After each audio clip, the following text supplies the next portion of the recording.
অনেক বছর আগে রাজস্থানের মরু প্রান্তে জন্ম নিয়েছিলেন এক অসাধারণ বীর। তার নাম মহারানা প্রতাপ সিং। জন্ম থেকেই তিনি ছিলেন সাহসী, সততার প্রতীক আর স্বাধীনতার পূজারী। সে সময় সমগ্র ভারত জুড়ে মোগল সম্রাট আকবরের প্রভাব ছড়িয়ে পড়েছিল। একে একে অনেক রাজপুত রাজা মোগলদের সামনে মাথা নত করেছিল, কিন্তু একজন রাজা দৃঢ়ভাবে দাঁড়িয়ে বলেছিলেন, মাথা কেটে যেতে পারে, কিন্তু স্বাধীন মাটির গৌরব কোনো দিন দাসত্বে বিক্রি হবে না।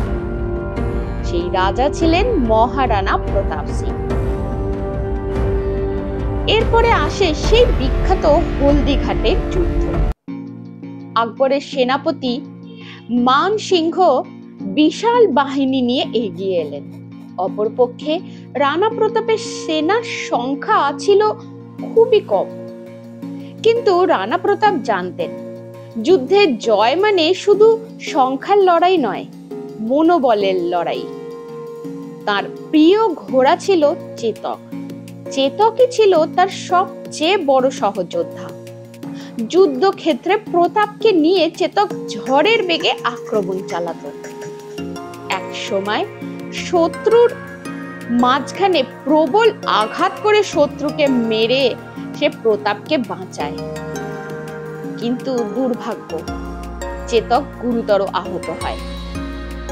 শেষ নিঃশ্বাস পর্যন্ত ছুটে চলে প্রভুকে নিরাপদ জায়গায় পৌঁছে দেয় সে। তারপর মাটিতে লুটিয়ে পড়ে। রানা প্রতাপের চোখে জল এসে গিয়েছিল। তিনি নিজে জানতেন চেতক তার প্রাণ দিয়ে স্বাধীনতার যুদ্ধকেই অমর করে গেল।